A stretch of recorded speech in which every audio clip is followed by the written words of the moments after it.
ஓம் நம சிவாய. இப்போ நம்ம இருக்கிற இடம் வந்து 4வது கிலோமீட்டர் கிரிவல பாதையில், திருவண்ணாமலை கிரிவல பாதையில் 4வது கிலோமீட்டரில் இருக்கிறோம். நம்ம யமலிங்கத்தை தாண்டி இங்கே ஒரு விசேஷமான ஒரு கோவில் இருக்கு.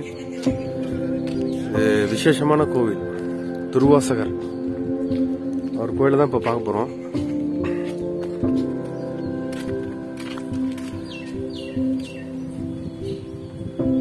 இதுதான் துர்வாசகர் திருக்கோவில்.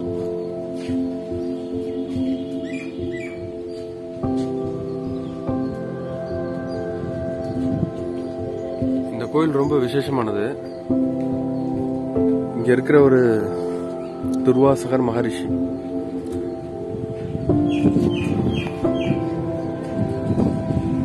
கோயிலுக்கு வந்தோடனே முதல்ல இந்த படிக்கட்டில் இறங்கி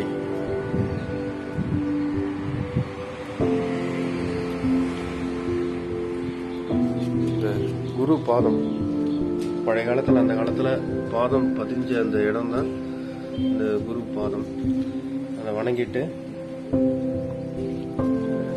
குருவேஷன் அப்படியே வந்தா விநாயகர் வணங்கிக்கிங்க. விநாயகர்,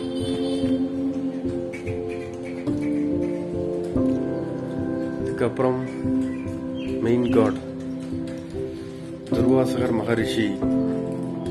சிவனுக்கே சாபம் கொடுத்தவர், 2 யுகமா இருந்தவர், 2 யுகத்திலயும் இருந்திருக்கிறாரு. ராமாயணத்திலயும் இருந்திருக்கிறாரு, மகாபாரதத்திலயும் இருந்திருக்கிறாரு. ரொம்ப விசேஷமானவர். இங்க இவர் வந்து பார்த்துட்டு போனா பல விஷயம் நடந்திருக்குது.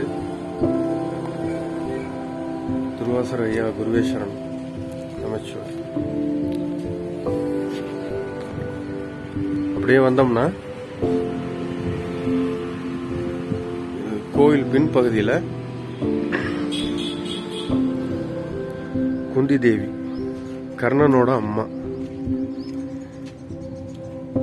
துர்வாசர் மகரிஷி ரொம்ப மதிக்கிற ஒருத்தவங்க குந்தி தேவி அம்மா.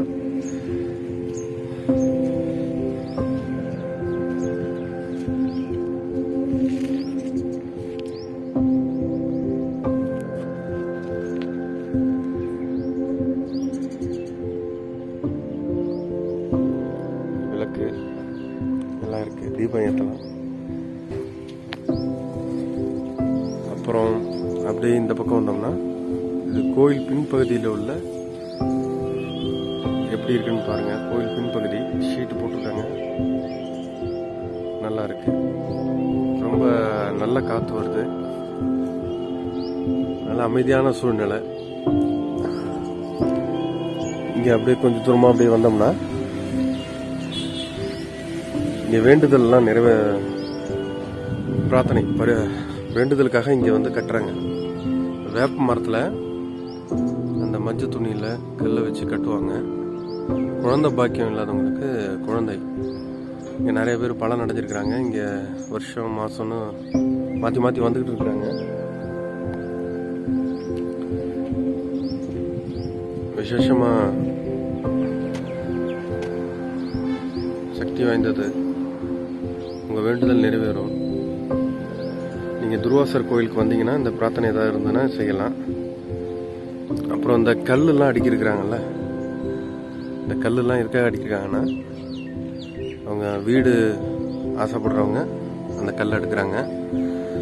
அப்புறம் கட்டட வேலை, வீடு பாதி கட்டியிருப்பாங்க, முடிக்க முடியாமல் இருக்கிறவங்களுக்கு இந்த வீடு பூர்த்தி ஆகிறதுக்கு இந்த பரிகாரம் செய்கிறாங்க.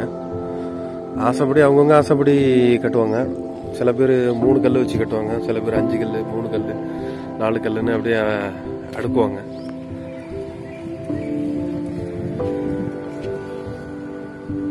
கிரிவல பாதையில் 4வது கிலோமீட்டர்ல துர்வாசகர் மகரிஷி. இந்த டெம்பிளுக்கு வந்தா துர்வாசகர் மகரிஷியை பார்த்துட்டு, இந்த குந்தி தேவியை பார்த்துட்டு, இந்த பிரார்த்தனை செஞ்சுட்டு, இந்த ஒரு வேண்டுதல் இருந்தால் வேண்டுதல் இதையும் செஞ்சுட்டு இந்த கோவிலில் கொஞ்சம் நேரம் 10 நிமிஷம் நல்லா உட்காந்துட்டு காற்று வாங்கிட்டு அப்படியே ரிலாக்ஸாக பயணத்தை தொடரலாம். இந்த பகுதியில் இன்னும் ஒரு விசேஷம் இருக்குது, இப்போ சொல்கிறேன்.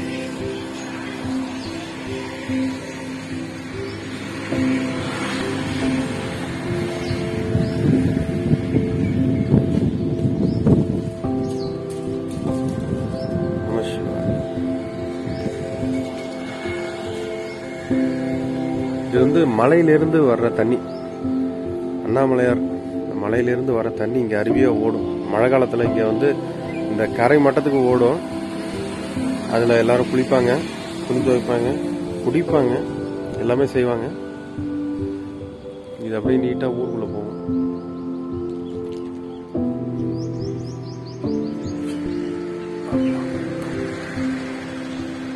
கோவில்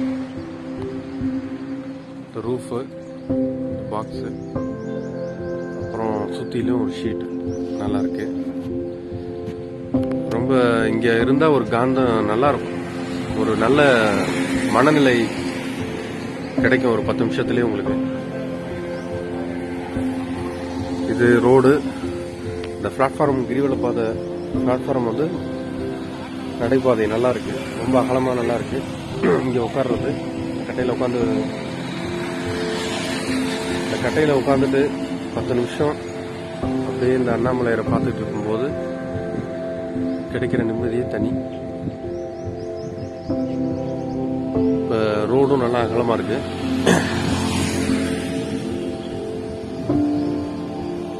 அப்படியே வந்தால் அங்கெல்லாம் குடில். இது அண்ணாமலையார். ஈஸ்வரா ஓம் நம சிவாய நமக. ரோடு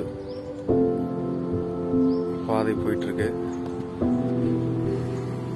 அப்படியே வந்தோம்னா இங்க நந்தி தரிசனம் பண்ணலாம். இந்த நடைபாதையிலே போயிட்டு இருக்கும்போது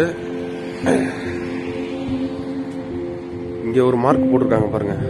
அந்த மார்க் வந்து எதுக்காக போட்டிருக்காங்கன்னா, இங்க இருந்து பார்த்தா நந்தி தரிசனம், நந்தி முக தரிசனம். அண்ணாமலையார் அந்த மலைக்கு கீழே அந்த சைடில் இப்போ ஜூம் பண்ணுறேன். ஜூம் பண்ணோன்னே தெரியுதுங்களா, அந்த மாடு வடிவமாக இருக்கு பாருங்க, அதான் நந்தி தரிசனம். நந்தி மாதிரியே இருக்கும், தலைப்பகுதி நந்தி மாதிரி இருக்கும். அதான் நந்தி தரிசனம். இது இயற்கையாக உருவானது, கல்லால் இயற்கையாக அந்த வடிவம் உருவானது. ஆனால் கிட்டக்கு போய் பார்த்தா வெறும் கல் தான் தெரியும். ஆனால் இங்கேருந்து பார்த்தா அப்படியே ஷேப் அப்படியே இருக்கும். காது, மூக்கு, வாய் எல்லாமே அப்படி இருக்கும். இது ஒரு அற்புதமான விஷயம். இந்த துர்வாசர் கோயிலில் வரும்போது நீங்கள் வந்து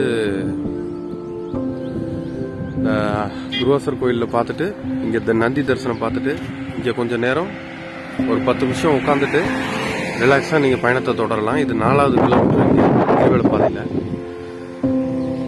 இந்த பகுதி எனக்கு ரொம்ப பிடிச்ச பகுதி. இதில் உட்காந்துருப்பேன் நான். அப்புறம் இங்கே சாதுக்கள் நிறைய இருப்பாங்க, அங்கங்கே உட்காந்துருப்பாங்க. சாப்பாடு வரும், சாப்பிடுவாங்க. தியானம் பண்ணுறது, சாமி வழிபாடு பண்ணுறது, அந்த மாதிரி போயிட்டுருக்கோம். இங்கே வரிசையாக புளிமரம் இருக்குது. அந்த புளிமரம் எப்படி இருக்குன்னா, கைலாசத்துக்கு வழி, சொர்க்கத்துக்கு வழிங்கிற மாதிரி நல்ல பாதை. 2 பக்கம் புளிமரம், அப்படியே நிழலா ஒரு. இந்த பகுதி ரொம்ப அருமையா இருக்கும். எப்படின்னா, மற்ற பகுதியில் வெயில்லாம் தெரியும், இந்த பகுதியில் வந்தாலே ஒரு சந்தோஷமா இருக்கும். நல்லா கவர் பண்ணி ரோடு ரொம்ப அழகா இருக்கு. இங்கே வேற வந்து இந்த பகுதி என்ன சொல்றது, நீங்க வாங்க கிரிவல பாதைக்கு வரும்போது இங்க துர்வாசர் கோயில்ல ஒரு ஸ்டாப்பிங் நிறுத்திட்டு பார்த்துட்டு அப்படியே நீங்க தொடரலாம். கிரிவல பாதை, கிரிவலத்தை தொடரலாம். அப்புறம் நாளைக்கு உங்களுக்கு இங்க சுவாமி பூஜை பண்ணுவாங்க துர்வாசர் கோயில்ல, பொட்டு சுவாமின்னு சொல்லிட்டு. நான் அவங்களுக்கு தரிசனம் பண்ண வைக்கிறேன். ரொம்ப விசேஷமானவர், நல்ல சொல்லுவார். தல வரலாறு இன்னும் நிறைய விஷயம் சொல்லுவார். அவருக்கு தெரியாத விஷயமே இல்லை, சொல்லுவார். அவர் காரிய சித்தி பண்ண வைக்க முடியும் அவரால். அந்த அளவுக்கு அவர் அருளும் செய்வார். நீங்கள் வந்து பார்க்கலாம். அப்புறம் அங்கே லாஸ்ட்டாக ப்ளூ கலராக தெரியுது, அது நாகராஜ சுவாமி அங்கே தான் இருக்கிறாங்க. அவர் பேசிகிட்டு இருக்காங்க, டிஸ்டர்ப் பண்ணக்கூடாது.